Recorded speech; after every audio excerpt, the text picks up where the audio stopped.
Bismillahirrahmanirrahim. Alhamdulillahirabbil alamin wassallallahu ala sayyidina Muhammadin wa ahli baitihi thayyibin tahirin wa ashabihi al-mayamin al-muntajabin wa man tabi'ahum bi ihsanin ila qiyamin yaumiddin. Assalamualaikum warahmatullahi wabarakatuh. Allahumma rabbi shrah li wa hlul 'uqdatam min lisani yafqahu qawli rabbi antiqni bil huda wa alhimni taqwa.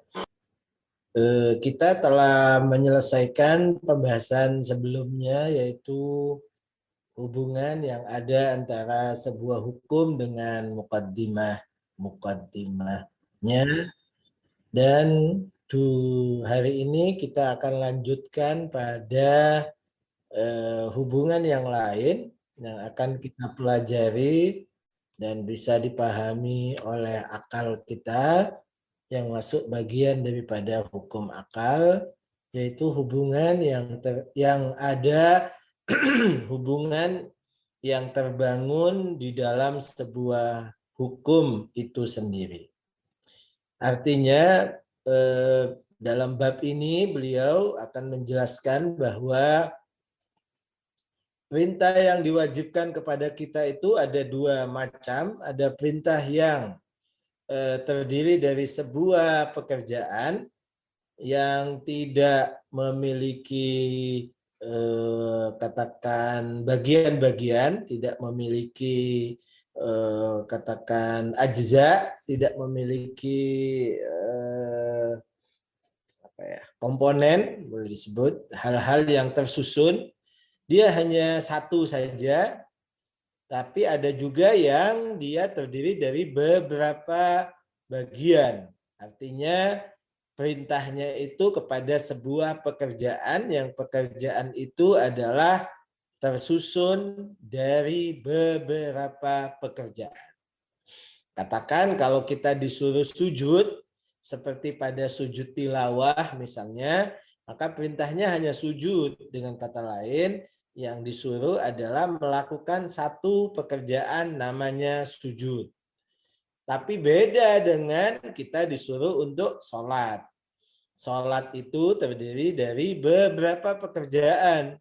Ada perintah untuk berdiri yang merupakan bagian daripada sholat, rukun daripada sholat, ada takbiratul ihram, ada ruku, ada sujud, dan berikutnya.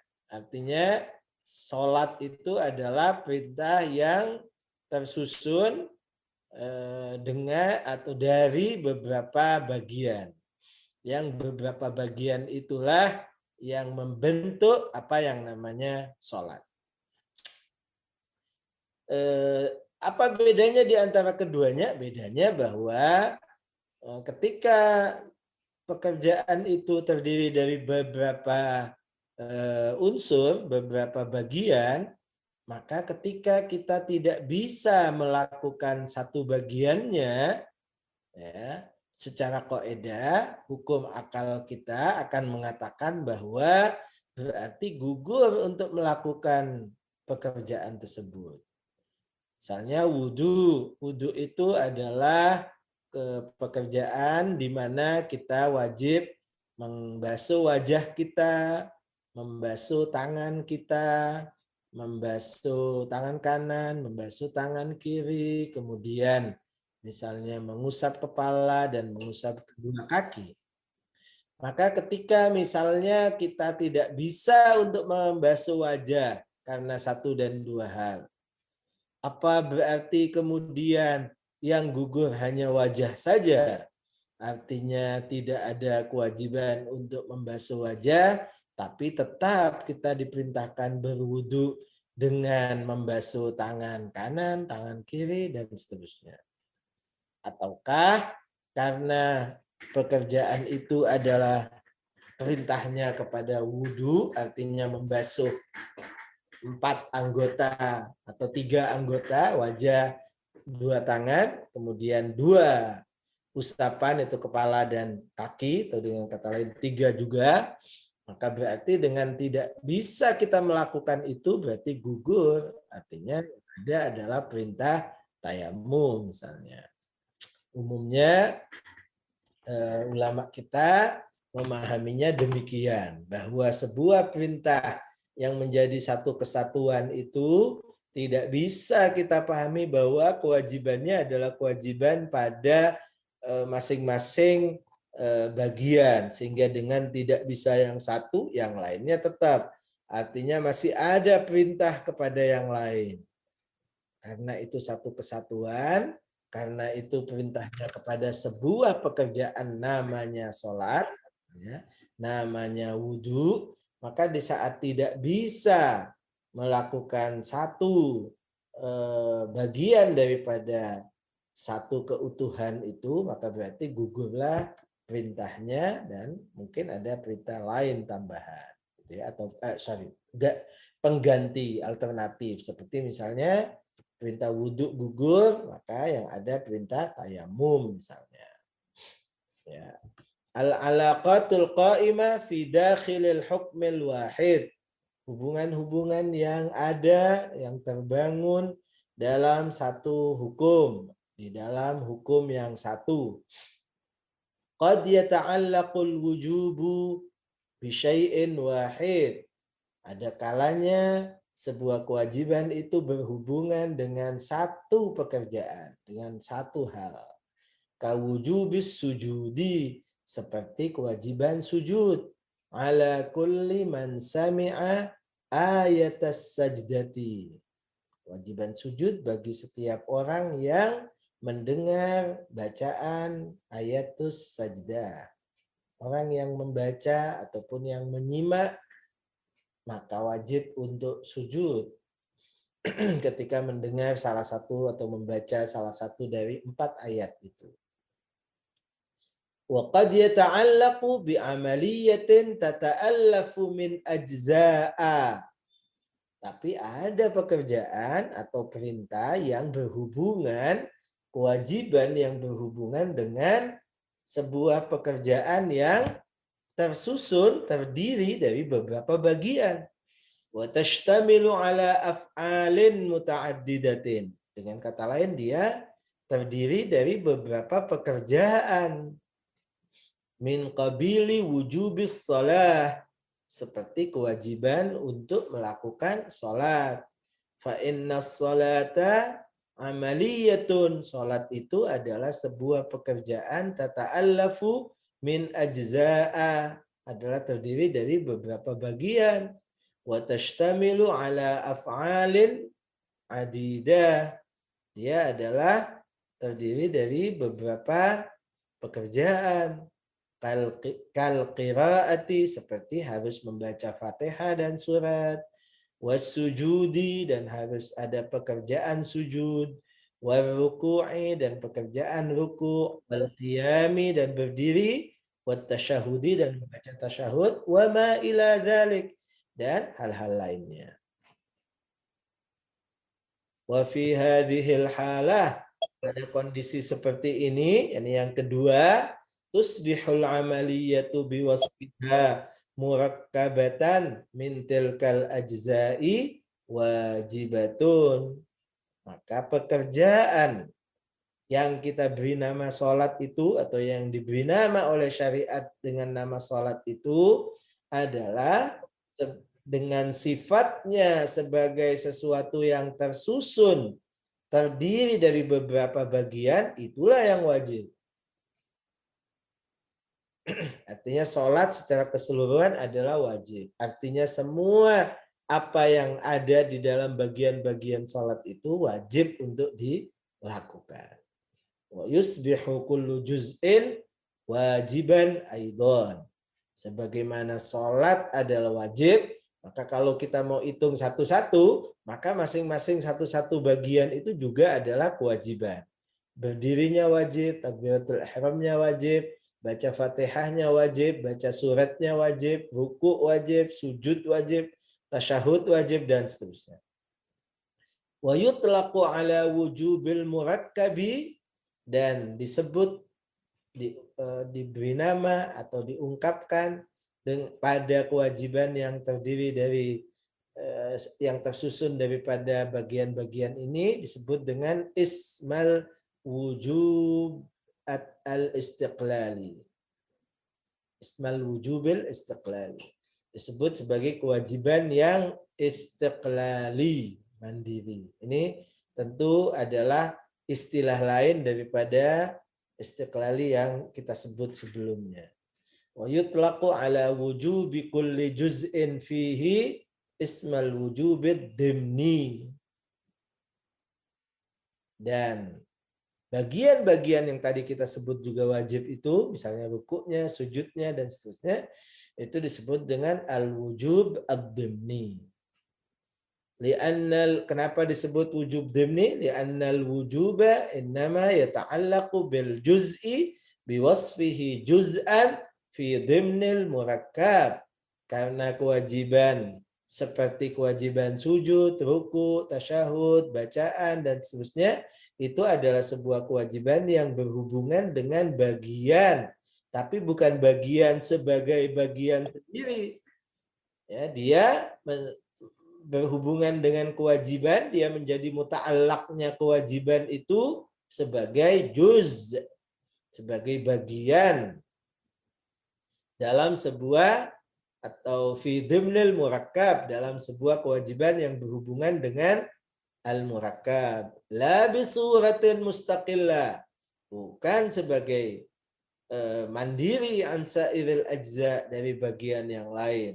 Dia wajib karena sebuah kesatuan, karena dia merupakan unsur-unsur dari sebuah kesatuan, merupakan bagian-bagian daripada sebuah kesatuan. Bukan kewajiban sebagai dia sendiri, sebagai katakan terpisah, bukan. Bal huwa juz'un minal wujubil muta'allaqi bil amaliyatil murakkabah. Tapi dia bagian dari kewajiban yang berhubungan dengan apa yang harus dilakukan secara lengkap, al-murakkabah. Wali ajli dzalika kana wujubu kulli juz'in minas salati mathalan murtabitan biwujubil ajza'il ukhra. Karena itulah kewajiban setiap bagian dari salat itu misalnya berhubungan dengan kewajiban yang lain, kewajiban bagian-bagian lain. Li'annal wujubatid dimniyah li ajza'is salah tushakkilu bimajmu'iha wujuban wahidan istiqlaliyan. Karena kewajiban yang ada pada bagian-bagian salat itu akan membentuk secara keseluruhannya menjadi satu kewajiban yang istiqlali. Tapi kalau kita lihat masing-masing bagian itu dia tidak istiqlali, dia adalah dimni, kewajibannya adalah kewajiban dalam sebuah satu kesatuan.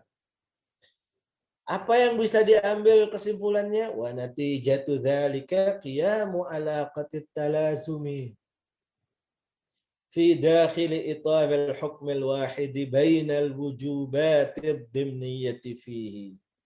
Hasilnya, konklusinya adalah adanya hubungan, akan terbangun hubungan at-talazum, yakni kemestian, kepastian, hubungan erat, hubungan yang tidak terpisahkan, fi dakhili itaril hukmil wahid, dalam koridor satu hukum, hukum yang satu, bainal wujubatid dimniyati fihi, antara kewajiban-kewajiban dimni. Apa yang Anda maksudkan dengan hubungan talazum itu? Hubungan bahwa tidak terpisahkan, hubungan keniscayaan yang satu melazimkan yang lain. Wa ta'ni alaqatut talazumi, dan yang dimaksudkan dengan hubungan talazum itu hadhihi annahu la tumkinut tajzi'atu. Artinya tidak bisa untuk dipisah fitil kal wujubat, dalam kewajiban-kewajiban itu. Au dengan kata lain at-tafkiku bainaha, tidak bisa untuk dipecah antaranya. Jadi satu saja kewajibannya. Tetapi karena dia adalah satu kesatuan, tidak bisa dipisah, hubungannya adalah hubungan yang tidak bisa dipisahkan.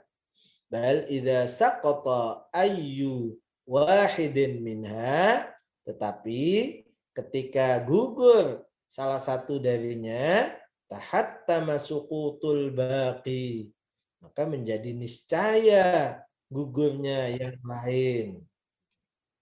Gugurnya kewajiban yang lain juga. Kenapa? Natijatan lidzalika talazumil qaimi bainaha.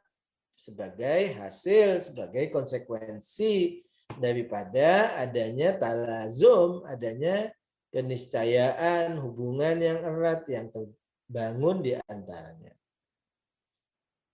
Wa mithalu dzalik, contoh atas hal itu, idza wajaba 'alal insanil wudu'u, kalau bagi seseorang itu wajib untuk berwudu, wa huwa murakkabun, dan wudu itu sendiri adalah tersusun min ajza'a adidatin, dari bagian-bagian yang berbilang, lebih dari satu maksudnya.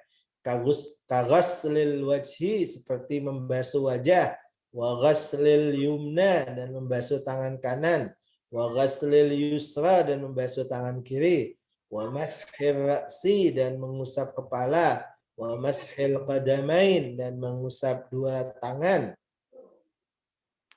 Fa yata'allaqu bi kulli juz'in min tilkal ajza'i wujubun dimniyun biwasfihi juz'an minal wudu'il wajib.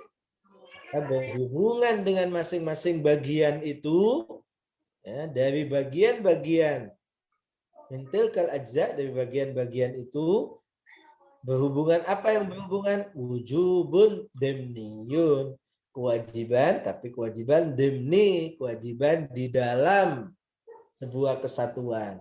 Kewajiban sebagai dia bagian dari bagian-bagian itu, sebagai sebuah kewajiban wudu. Wa fi hadhil halah, dan pada kondisi seperti ini, idza ta'azzara 'alal insani ay yaghsila wajhahu, kalau seseorang itu tidak bisa untuk membasuh wajahnya, li'afatin fihi, karena adanya sebab yang tidak memungkinkan, entah sakit, entah katakan ada luka bakar yang tidak bisa kena air sehingga dia tidak bisa wudhu, dengan kata lain tidak bisa membasuh wajahnya, apa tetap kewajiban yang lain, hanya wajah saja yang gugur. Ya. Wasaqata li ajli dzalikal wujubud dimni, dan gugur karena hal itu, karena adanya afah itu, tidak gugur apa? Al wujubud dimni, kewajiban dimni itu, kewajiban yang menjadi salah satu bagian yang tak terpisahkan itu, al muta'allaq bi ghaslil wajhi, yang berhubungan dengan membasuh wajah. Kana minal muhattami an yasquta wujubu sairil ajza'i aidan. Maka bisa dipastikan menjadi sebuah niscaya untuk juga gugur semua kewajiban yang lain, atau gugur kewajiban bagi bagian-bagian yang lain juga. Artinya gugur juga membasuh tangan kanan, gugur juga membasuh tangan kiri, gugur juga mengusap kepala, gugur juga mengusap kaki. Kata lain, tidak ada kewajiban wudhu. Fala yabqa 'alal insani wujubu ghasli yadayhi faqat. Maka tidak tersisa kewajiban bagi seseorang itu yang tadi punya masalah di wajahnya, tidak tersisa hanya misalnya wajib untuk membasuh tangannya saja. Tidak. Madama qad ajiza, selama dia sudah tidak mampu an ghasli wajhihi, untuk membasuh wajahnya. Artinya tidak ada lagi yang tersisa yang lain. Yang lainnya pun gugur. Kenapa? Li'anna tilkal wujubat la budda an yunzara ilaiha biwasfiha wujuban wahidan. Karena kewajiban-kewajiban itu harus dilihat sebagai sebuah kesatuan muta'alliqan bil amaliyati yang berhubungan dengan sebuah pekerjaan kulliha, yaitu sebagai satu pekerjaan, semuanya itu menjadi satu pekerjaan, ai bil wudu, yaitu yang kita sebut dengan wudu. Wa hadzal wujubu, dan kewajiban ini imma an yasquta kullahu, pilihannya adalah salah satu dari dua, yaitu gugur semuanya, au yasbutu kulluhu, atau tetap, yakni ada kewajiban itu, eksis kewajiban itu untuk semuanya juga. Wala majala litafkik, dan tidak ada celah, tidak ada tempat untuk kemudian dipisahkan. Misalnya kita bilang wajib wajahnya saja, tangannya tidak, misalnya. Tidak ada kewajiban semua, atau gugur semua. Karena itu adalah sebuah kesatuan. Wa ala hadzal dawi na'riful farqa, dan atas dasar inilah kita juga bisa mengetahui perbedaan bainama idza wajabal wudu'u biwujubin istiqlali, perbedaan antara wudu yang diwajibkan sebagai wajib istiqlali wa wujubud du'a biwujubin istiqlaliyin akhar, dan adanya kewajiban doa misalnya sebagai juga kewajiban yang istiqlali juga. Bainama idza wajabal wudu'u biwujubin istiqlali wa wujubud du'a biwujubin istiqlaliyin akhar fata'adzara al-wudu'u. Ya, kita bisa mengetahui perbedaan antara di saat kewajiban wudu yang istiqlali dan juga ada kewajiban doa istiqlali di saat tidak bisa wudu. Nah, itu satu hal.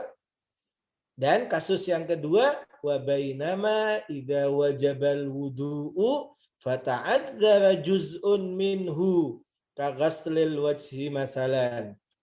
Dan kasus yang keduanya adalah ketika wudu itu wajib dan tidak bisa satu bagian daripada wudu itu untuk dilaksanakan, seperti membasuh wajah misalnya. Bedanya apa antara dua kondisi itu? Antara dua contoh itu. Fafil halatil ula la yuaddi ta'adzurul wudu'i illa ila suqutil wujubil ladzi kana muta'alliqan bihi. Pada kondisi yang pertama, ya, tidak meniscayakan, tidak menyebabkan tidak bisanya wudhu itu kecuali kepada gugurnya kewajiban yang berhubungan dengan wudhu saja. Pada kasus pertama yang diwajibkan apa? Wudhu dan doa. Ketika orang tidak bisa wudhu, maka wudhu tidak menggugurkan kewajiban doa. Doa tetap sendiri. Wa amma wujubud du'ai fayabqa sabitan. Maka kewajiban doa itu tetap ada. Itu contoh yang pertama. Ada kewajiban wudhu, ada kewajiban doa. Ini contoh pertama. Wudhunya tidak bisa, tetap saja doanya harus dilakukan. Ada tetap perintah pada doa. Tidak gugur doa dengan gugurnya wudhu. Kenapa? Li'annahu wujubun mustaqillun. Karena kewajiban wudhu dan kewajiban doa itu adalah kewajiban yang mustaqil, yang mandiri, ghairu murtabitin biwujubil wudhu. Karena kewajiban doa itu adalah kewajiban mustaqil yang tidak berhubungan dengan kewajiban wudhu. Wa fil halatis tsaniyah, tapi pada kondisi yang kedua,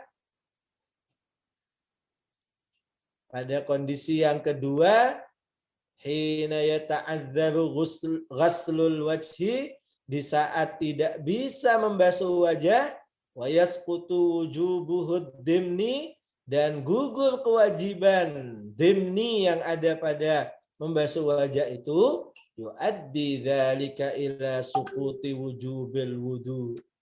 Maka itu adalah menggugurkan, itu meniscayakan, itu menuntut, itu menyebabkan gugurnya kewajiban wudu. Wartifa'u sa'iril wujubatid dimniyah. Wartifa'i, maktuf kepada sukuti ya.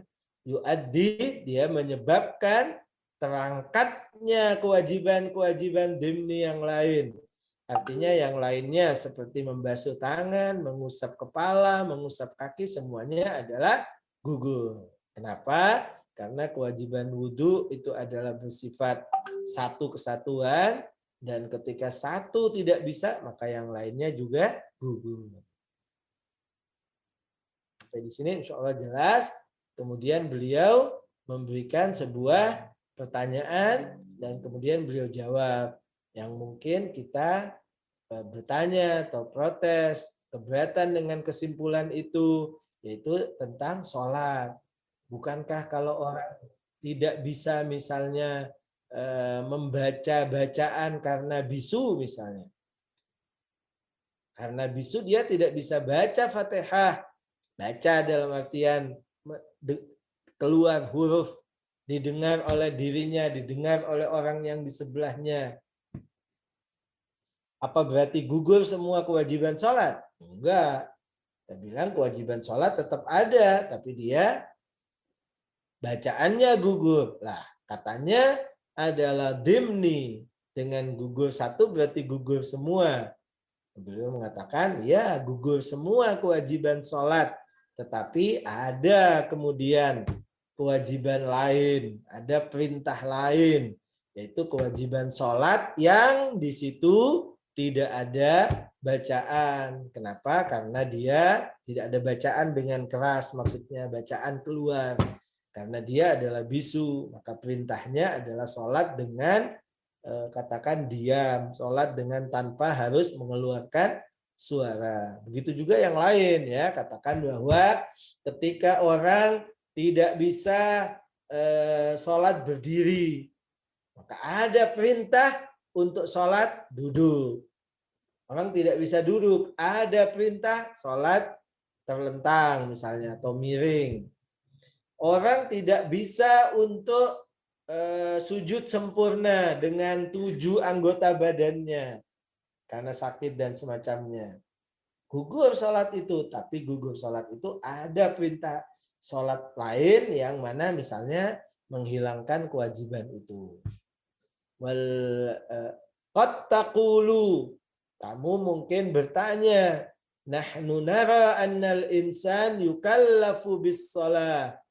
Kita melihat bahwa manusia itu diberi taklif untuk melakukan sholat, ada kewajiban untuk melakukan sholat. Fa'idha asbaha akhras, ketika seseorang itu berada dalam kondisi bisu, wa ajiza anil qiraati fiha, dan tidak mampu untuk membaca dalam sholat tersebut, yakni membaca dengan mengucapkan alfaz bacaan sholat itu sehingga bisa didengar. Kullifa bis salati biduni qiraatin. Kita tahu bahwa dia tetap mendapatkan taklif, tetap wajib untuk sholat, hanya saja sholat tanpa qiraah, tanpa bacaan Fatihah dan surat yang dikeraskan. Dia tetap harus baca Fatihah dan surat tapi dalam dirinya. Fahal hadza illa tafkikun bainal wujubatid dimniyah. Bukankah ini adalah bukti bahwa ini adalah terpisah, terpecah, tercerai-berai antara kewajiban-kewajiban dimni itu. Artinya di sini gugur bacaan, tapi katakan berdiri, ruku, sujud, tasyahud tetap wajib. Yang gugur hanya bacaan saja. Kalau begitu, ini adalah kontradiksi dengan apa yang sudah disampaikan sebelumnya. Ini adalah menolak teori adanya hubungan talazum yang tidak bisa tafkik. Hubungan bahwa ini sebuah perintah yang utuh, satu kesatuan yang tidak bisa dipisah. Gugur satu maka gugur semua. Wa naqdun fahal hadza illa naqdun li alaqatit talazumi bainaha. Bukankah ini adalah sebagai yang kontradiksi, menggugurkan teori alaqah itu, teori hubungan talazum itu. Al-jawab, jawabannya adalah anna wujubas salati biduni qiraatin 'alal akhras laisa tajzi'atun atau laisa tajzi'atan liwujubis salatil kamilah. Jawabannya adalah bahwa kewajiban sholat tanpa bacaan bagi orang yang bisu itu bukanlah mengambil sebagian, bukanlah memecah kewajiban sholat secara utuh, bukan. Bukan artinya qiraah saja yang kemudian gugur, tapi yang lain tetap ada, bukan. Wa innama huwa wujubun akhar. Tetapi yang ada adalah kewajiban lain. Dengan kata lain, yang gugur apanya? Sholat secara utuh gugur. Tapi ada perintah lain, ada wajib lain. Yaitu wajib sholat juga satu paket perintahnya. Tetapi hanya beda di situ bahwa bacaannya tidak seperti yang lain. Wa innama huwa wujubun akhar, tetapi dia adalah kewajiban lain. Wa khitabun jadidun, dan adanya firman baru, sabda baru, perintah baru. Ta'allaqa mundul bad'i bis salatis shamitah, yang berhubungan dari sejak awal. Yang perintah itu khusus memang untuk sholat shamitah, sholat tanpa bacaan keras. Sebagai buktinya apa? Sebagai buktinya bahwa orang yang, kalau teori tadi ditolak, teori itu artinya tertolak dengan kasus seperti orang yang bisu, artinya qiraah itu kemudian menjadi tidak wajib, ya, tetapi yang lain-lain tetap wajib. Ini baru namanya tajziah. Tapi di sini bukan qiraah tidak wajib, qiraah tetap wajib, tapi qiraahnya shamitah, bukan qiraah yang katakan mulaffadzah, qiraah yang ada lafaz keluar hurufnya dan bacaannya. Yang ada adalah qiraah tetap, artinya tidak terlepas satu saja, tapi terlepasnya semua. Kalau kita bilang bahwa hanya qiraah saja yang gugur, ya, artinya tidak perlu baca, hanya takbir dan berdiri saja diam, kemudian rukuk sujud gitu. Enggak. Rukuk sujudnya tetap ada, hanya bacaannya. Enggak begitu. Dia tetap ada bacaan, tapi bacaannya dengan shamitah, tidak membaca keras. Itu menunjukkan bahwa yang gugur semuanya gugur. Baru kemudian ada perintah lain di mana qiraahnya adalah qiraah yang shamitah. Wa innama huwa wujubun akhar wa khitabun jadid ta'allaqa mundzul bad'i bis salatis shamitah. Fa wujubus salatil kamilah, kewajiban salat yang sempurna, wal khitabu biha, adanya perintah untuk melakukan kewajiban salat yang sempurna itu, qad saqata kulluhu, telah gugur secara keseluruhan. Natijatan li ta'adzuril qiraah, sebagai konsekuensi daripada tidak bisanya untuk membaca. Wa khallafahu wujubun akhar, tapi diganti atau ada di belakangnya, jadi khalafa itu belakang. Khallafahu artinya di belakangnya ada perintah lain.